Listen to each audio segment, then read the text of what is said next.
Hello students, welcome to my YouTube channel Platina chemistry classes. चलिए हम next चलते हैं, नेक्स्ट टॉपिक पर चलते हैं। 11वीं क्लास की फर्स्ट यूनिट का नेक्स्ट टॉपिक है, इसका नाम है डाल्टन एटॉमिक थ्योरी। ठीक है, डाल्टन्स एटॉमिक थ्योरी। देखिए बच्चों, ये आप लोग वैसे तो 9th क्लास में पढ़ चुके हैं डाल्टन्स एटॉमिक थ्योरी। डाल्टन्स ने क्या कहा था? डाल्टन्स ने ये कहा था कि कोई भी अगर मैटर है तो उसको देखो सब डिवाइड नहीं किया जा सकता है। यानी एटम की डिस्कवरी तो की थी, उन्होंने बताया था कि एटम एक पार्टिकल, एक बहुत ही स्मॉलेस्ट पार्टिकल होता है जिसको हम सब डिवाइडेड नहीं कर सकते हैं, है ना। तो जो इन्होंने पॉइंट्स दिए थे वो उनके क्या हो गए थे, डिसरिगार्डेड हो गए थे। ठीक है, तो यहाँ पर ओनली हम वो पॉइंट्स पढ़ेंगे जो इन्होंने पॉइंट्स अपने दिए थे। ठीक है, और जो इसके पॉइंट्स के अगेंस्ट हैं, है ना, वो पॉइंट्स हम पढ़ेंगे चैप्टर नंबर 2 में। ठीक है, तो यहाँ पे पहला क्या है, ये है कि Dalton's concept postulated with individually of the atom and the means main points are सबसे पहला पॉइंट क्या था कि atom is the smallest particles of an elements which can be not be further subdivided. Atom किसी भी elements का वो small particles है जिसको हम डिवाइड नहीं कर सकते हैं। ठीक है, atom atom of same elements are similar but different from atom for other elements. देखिए, atom of same elements are similar, जो सेम एलिमेंट्स होंगे उनके लिए तो क्या होगा, वो सिमिलर होगा, but different elements for other elements, है ना। डिफरेंट एलिमेंट्स की फॉर्म जो होगी वो एटम की अदर एलिमेंट्स की फॉर्म होगी। ठीक है, अब इसे थर्ड है कि atom are different elements combination in the simple ratio and for compounds. अब जैसे डिफरेंट एलिमेंट Mg+O तो MgO। ठीक है, यानी ये कह रहे थे कि डिफरेंट एलिमेंट्स की कंपाउंड बन सकता है, एक का नहीं बन सकता है। ठीक है, तो सिंपल रेशियो में बन सकता है, ऐसा कुछ नहीं है। ठीक है, ये भी इसका पॉइंट डिसरिगार्डेड हो गया था।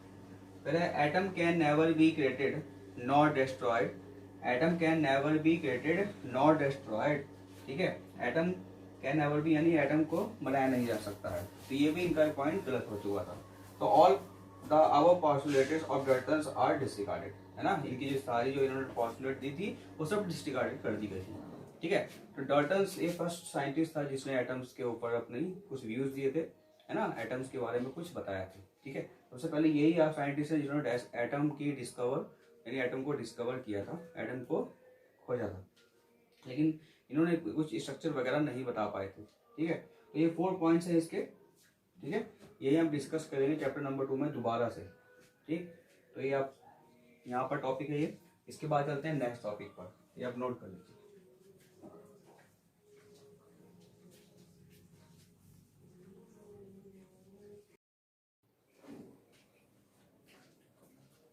चलिए, हेलो स्टूडेंट्स, तो हम चलते हैं नेक्स्ट टॉपिक की तरफ, जो 11वीं क्लास का नेक्स्ट टॉपिक है हमारे पास, है ना, बेसिक कॉन्सेप्ट ऑफ केमिस्ट्री के अंदर। अब आता है next chapter, very very important topic. तो आता है laws of chemical combination. Laws of chemical combination, तो बच्चों लॉज ऑफ केमिकल कॉम्बिनेशन यहाँ पर हम पढ़ेंगे। ये कितने टाइप्स के होते हैं आपके? 5 टाइप्स के होते हैं। कितने टाइप्स के होते हैं? 5 टाइप्स के हमारे पास लॉ ऑफ केमिकल कॉम्बिनेशन होते हैं। यहाँ पर हम डिस्कस करेंगे इसके बारे में। ठीक है, 1 बाय 1। ठीक है, तो सबसे पहला लॉ होता है law of conservation of mass. Laws of conservation of mass, जिसके अंदर मास को कंजर्व करेंगे। ठीक है, मास को कंजर्व करेंगे, यानी प्रोडक्ट और रिएक्टेंट के मास को इक्वल देखेंगे कि वो दोनों इक्वल हैं। ये दिया था आपका बाय एंटोनी लवेसियर ने। किसने दिया था? बाय एंटोनी लवेसियर ने। ठीक है, नेक्स्ट आता है law of constant composition. Law of constant composition. ठीक है, तो ये आपका लॉ ऑफ कांस्टेंट कंपोजिशन ये दिया था आपका जोसेफ एल पोस्ट ने। जोसेफ एल पोस्ट ने। ठीक है, और थर्ड आता है आपका law of multiple proportion. Third आता है आपका लॉ ऑफ मल्टीपल प्रोपोर्शन, ये आपका बात किसने दिया था? डाल्टन ने। किसने दिया था? डाल्टन ने। अब आता है फोर्थ जो आता है वो है law of reciprocal proportion. Law of reciprocal of proportion bye Richards ने। ठीक है, ये साइंटिस्ट का नाम था रिचर्ड्स। और फिर आता है फिफ्थ गैलोसैक का लॉ, गैलोसैक्स लॉ। ठीक है, और कंबाइनिंग वॉल्यूम ये गेल-लॉक्स ने दिया था। ठीक है, गेल-लॉक्स ने दिया था। ठीक है, तो इसमें ये आपके 5 टाइप्स के लॉ हैं जो हम यहाँ पर डिस्कस करेंगे। ठीक है बच्चों, तो जो लिमिटेशन होती है वो लिमिटेशन यहाँ पर नहीं दे रखी है इसकी, है वो हमारे सिलेबस में नहीं है, या इसकी लिमिटेशन भी होती हैं, बट हम यहाँ पर उसको डिफाइन करेंगे लॉ को, है ना, इस लॉ में क्या कहा गया है, इसके एग्जाम्पल और इसके क्वेश्चंस करेंगे यहाँ पर, ठीक है। तो यहाँ पर आता है सबसे पहले जो हमारे पास एंटनी लवेसियर है, इनको फादर ऑफ केमिस्ट्री कहा जाता है, ठीक है, केमिस्ट्री के फादर कहा जाता है, ये आपके केमिस्ट्री के फादर एंटनी लवेसियर, ठीक है। तो अब चलते हैं नेक्स्ट, आगे बढ़ते हैं, हम डिस्कस करते हैं लॉ ऑफ केमिकल। सबसे पहला है हमारे पास law of conservation of mass, हम डिस्कस करते हैं आगे।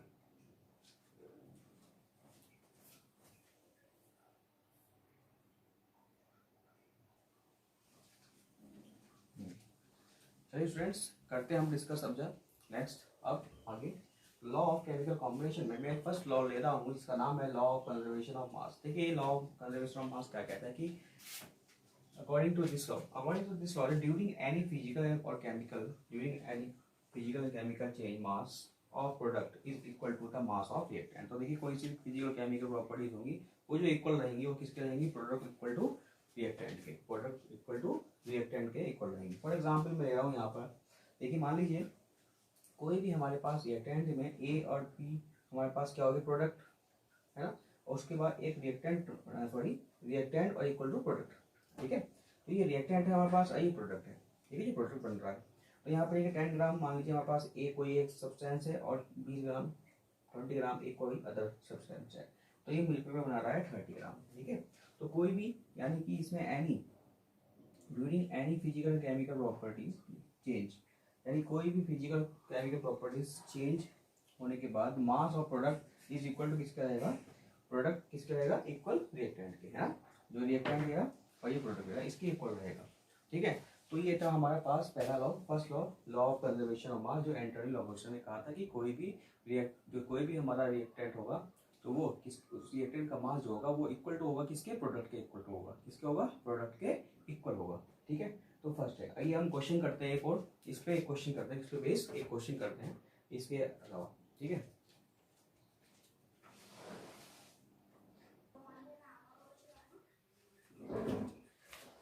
चलिए क्वेश्चन करते हैं। देखिए मेरे पास एक क्वेश्चन है कि if 6.3 gram of A are added to 15 gram of B, एक सॉल्यूशन, ठीक है, the residue is found to C weight, यानी प्रोडक्ट जो बना है सी उसका 18 ग्राम है, what is the mass of D, है ना, प्रोडक्ट में डी है। मान लीजिए फॉर एग्जांपल ये एक इक्वेशन है हमारे पास,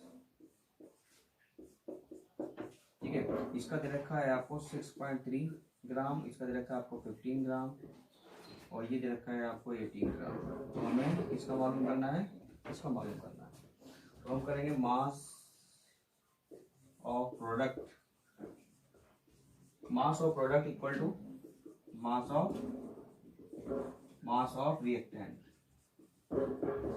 या आप कर सकते हैं mass of reactant mass of product, ठीक है। तो 6.3 प्लस 15 ऐड कर देंगे और ये हो गया 18 प्लस एक्स, ठीक है, मास ऑफ रिएक्टेंट एडिट करते हैं इसमें, ठीक है, एडिट लिख देना, एडिट मास ऑफ रिएक्टेंट, ठीक। आते हैं नीचे, तो आ जाएगा 21.3 इक्वल टू 18 प्लस एक्स, तो 21.3 माइनस के 18 इक्वल टू एक्स, तो एक्स की वैल्यू आ जाएगी 3.3, ठीक है। तो 21.3 और 18 ये आपका आ जाएगा 3 और 3, है ना, तो ये आ गया आपका CO, ये आ गया आपका डी की वैल्यू। तो इस तरीके से आपका ये फर्स्ट लॉ आपका यहाँ पर, ये आपको क्वेश्चन इस तरीके से करना है, इसमें कि कोई भी आपका रिएक्टेंट दे रखा हो, रिएक्टेंट में प्रोडक्ट दे रखा हो, फिर उसमें कोई सा भी एक कंपाउंड नहीं दे रखा हो आपको, है ना, ऊपर वेट नहीं दे रखा हो, तो आप इस तरीके से आप निकाल सकते हो mass of reactant equal to mass of product, है ना। तो इसमें हम सम ऐड कर देते हैं, ठीक है। तो ये हमारा फर्स्ट क्वेश्चन था। चलिए चलते हैं हम नेक्स्ट लॉ की तरफ, ठीक है, नेक्स्ट लॉ की तरफ चलते हैं, इसने आप नोट करिए।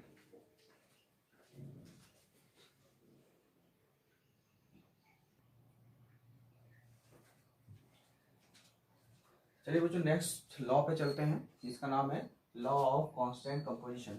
देखिए इस लॉ में ये क्या कहा था, देखिए इसमें ये कहा था कि कोई भी अगर हमारे पास कोई भी दुनिया में प्योर सब्सटेंस है, प्योर कंपाउंड है, वो जो बनेगा एक फिक्स रेशियो में बनेगा। किसमें बनेगा? एक फिक्स रेशियो के एलिमेंट्स में बनेगा। ठीक है, तो जैसे मान लीजिए वाटर है, वाटर दुनिया किसी भी कोने से लिया है प्योर वाटर, तो वो एक फिक्स रेशियो ही होगा, है ना, कहीं से भी लिया है दुनिया किसी भी कोने से। तो वाटर, जैसे वाटर है तो H2O है ना, तो इसमें H2O क्या क्या फॉर्मूला इसका H2O है, तो H हाइड्रोजन ये 2 ग्राम होगा इसका, और ये कितना हुआ 16 ग्राम। तो एक फिक्स रेशियो में एक प्योर कंपाउंड बनता है, उसी को हम ये लॉ ऑफ कांस्टेंट कंपोजिशन बोलते हैं। तो इसमें एक आ जाए, a pure chemical compounds always contain same elements and in fix proportion by mass. Fix proportion by mass होगा। A pure elements compound always contain same elements and in fix proportion by mass. ठीक है, एक fix proportion by मास में ये combined रहेंगे। ठीक है, तो ये आपका इसका पहला है वाटर। जैसे वाटर बनता है H2O 2 ग्राम और ये 16 ग्राम। तो इसमें कितने का रेशियो है? जो रेशियो है वो है 2:16 का है। तो यही रहेगा, है ना, यही रहेगा। आप प्योर जो बनाएंगे आप, यही रहेगा इसमें वाटर में। ठीक है, प्योर वाटर जो होता है यही रेशियो रहेगा, एक फिक्स रेशियो है, इससे ज्यादा ना कम नहीं होगा। ठीक है, ठीक है, तो यहाँ पर ये हमारे पास सेकंड लॉ कंप्लीट होता है। अब चलते हैं थर्ड लॉ की तरफ।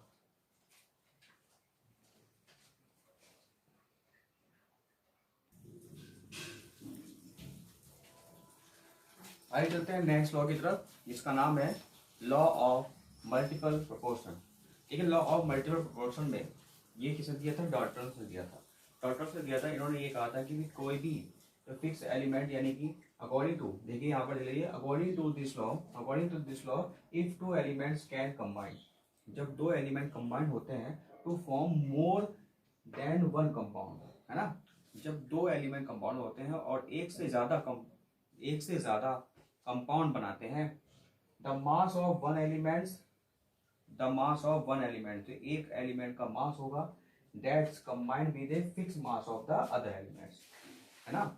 The mass of one elements, ध्यान समझिए, the mass of one elements, जो एक एलिमेंट का मास होगा वो कंबाइंड होगा किसके साथ में? Fix mass of the other elements, जिसका फिक्स मास होगा अदर एलिमेंट्स के साथ में, are in the ratio of small whole number, है ना, जो रेशियो आएगा वो स्मॉल होल नंबर के इक्वल आएगा। ठीक है, फॉर एग्जाम्पल देख लेते हैं, जैसे मान लीजिए हाइड्रोजन और ऑक्सीजन है, हाइड्रोजन और ऑक्सीजन मिलकर के बनाता है वाटर, हाइड्रोजन और ऑक्सीजन मिलकर के बनाता है वाटर, जिसका ये 2 ग्राम, ये हो गया 16 ग्राम, है ना। 2 यानी कि H2 के कितने होते हैं? ये आपका देखिए H2 कर लीजिए यहाँ पर, H2 यानी 2 ग्राम हो गया, क्योंकि इसका कितना होता है मोलर मास? हाइड्रोजन का 1 होता है, तो एटम कितना हो गया? 2 2 1 2 कितना? 2 ग्राम हो गया। यहाँ पर ऑक्सीजन है तो यहाँ पर O लेंगे खाली O, यानी ऑक्सीजन और हाइड्रोजन से मिलकर तो बनता है वाटर, यानी क्या बन जाता है? H2O। क्या बन जाता है? H2O बन जाता है। ठीक है, तो यहाँ पर हो गया 16, तो ये कितना हो गया 18, है ना। अब देखो दोनों ही सेम है, ये भी हाइड्रोजन, सॉरी ये हाइड्रोजन, ये ऑक्सीजन। ठीक है, तो यहाँ पे क्या कहा है इन्होंने कि the mass of the one elements, है ना, फिक्स रेशियो में, तो ये आगे फिक्स रेशियो है इनका, है ना, फिक्स रेशियो में बना रहे क्या? वाटर, है ना। अब दूसरा आता है हाइड्रोजन और ऑक्सीजन। हाइड्रोजन यानी यहाँ भी H2 होगा, है ना, यहाँ भी H2 यानी 2 ग्राम होगा, अब प्लस ऑक्सीजन यहाँ पे होगा कितना? O2, बस यहाँ पे O2 हो जाएगा, इसकी जगह O2 हो जाएगा। ठीक है, यहाँ कितना हो जाएगा? 32। ठीक है, 16 क्या होता है इसका मोलर मास? 16 और 2 एटम है ऑक्सीजन के, 16 2 32, तो यहाँ पे कितना आ गया? 34। तो हाइड्रोजन ये बनता है, यहाँ पे हाइड्रोजन पेरोक्साइड का बनता है। क्या बनता है? हाइड्रोजन पेरोक्साइड H2O2 बनता है। ठीक है, तो क्या देखा हमने यहाँ पर कि here the mass of oxygen 16 and 32, mass of oxygen 16 and 32 which combined with a fixed mass of hydrogen, ठीक है, 2 ग्राम के साथ में कंबाइन हो जाता है ना। देखिए यहाँ पर भी जो हमने वाटर बना वहाँ भी H2 था, और यहाँ पे ऑक्सीजन था 32, यहाँ पे H2 सॉरी क्या था? H2 था, तो वहाँ पे कंबाइन होकर के एक बियर सिंपल रेशियो यानी 16:32 यानी 1:2 का रेशियो आ जाता है। ठीक है, तो ये आपका होता है लॉ ऑफ मल्टीप्लिकेशन प्रोपोर्शन। ठीक है, तो ये आपका होता है थर्ड लॉ फिनिश होता है। ठीक, आइए जाते हैं नेक्स्ट पर, फोर्थ लॉ पर, नोट करिए।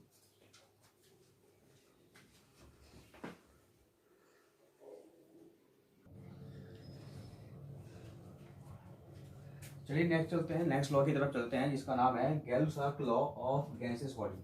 देखिए अभी तक तो हम पढ़ रहे थे मास पर, अब हम वॉल्यूम पर आ जाते हैं जो वॉल्यूम पर रिलेटेड है, वॉल्यूम से रिलेटेड है। तो देखिए गैल-लॉ इन 1808 he observed that when gases are combined,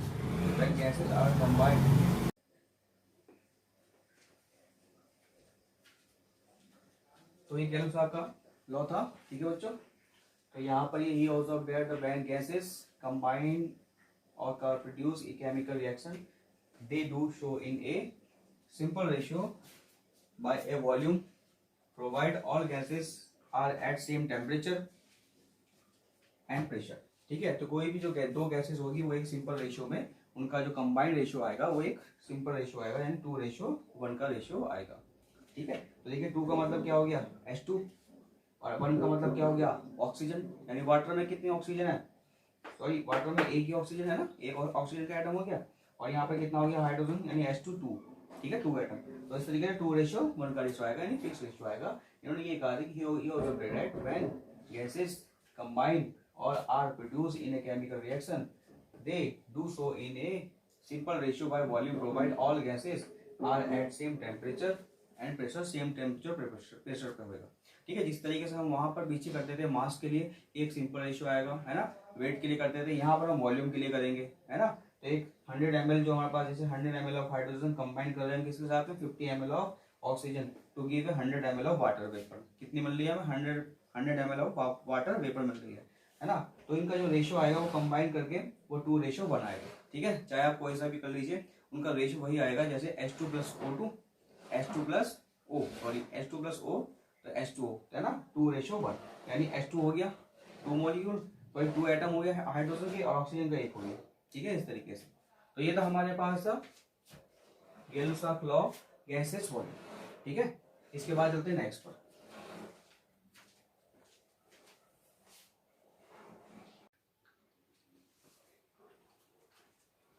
चलिए स्टूडेंट्स, नेक्स्ट है हमारा 5th law, law of reciprocal proportion. ये 4th नंबर पे आता था, ये 5 पे कर दिया मैंने। लॉ ऑफ रेसिप्रोकल प्रोपोर्शन, इससे पहले मैंने 5 कर दिया, 5 नंबर का था गैल-लॉ लॉ, वो इससे कर दिया है, फिर बात की आप लास्ट पे कर लीजिए।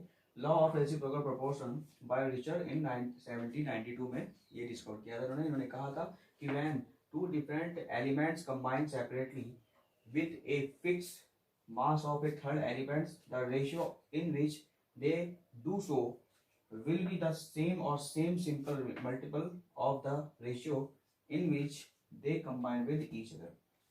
तो देखिए मैं बताता हूँ इसमें कि दो अलग अलग एलिमेंट्स होते हैं, जैसे मान लीजिए CH4 मेथिन, जैसे मान लीजिए यहाँ पर एक फॉर एग्जाम्पल बता रहा हूँ मैं आपको कि हमारे पास hydrogen carbon oxygen, hydrogen carbon oxygen के मिलकर के जो हमारे पास हाइड्रोजन कार्बन है वो बना रहे हैं मेथेन CH4 बना रहे हैं, और जो हाइड्रोजन और ऑक्सीजन वो बना रहे हैं वाटर, और जो कार्बन और ऑक्सीजन मिलकर बना रहे हैं वो बना रहे हैं कार्बन डाइऑक्साइड। ठीक है, तो अब यहाँ पर मैं बता दूं अगर हम CH4 बन रहा है तो उसका रेशियो कितना होगा 12, क्योंकि कार्बन का कितना होता है 12 और हाइड्रोजन कितना होता है 4, क्यों, क्योंकि 1 होता है तो 4 बनता 4, तो इसका रेशियो कितना आ जाएगा, कट करके ये आ जाएगा 3:1।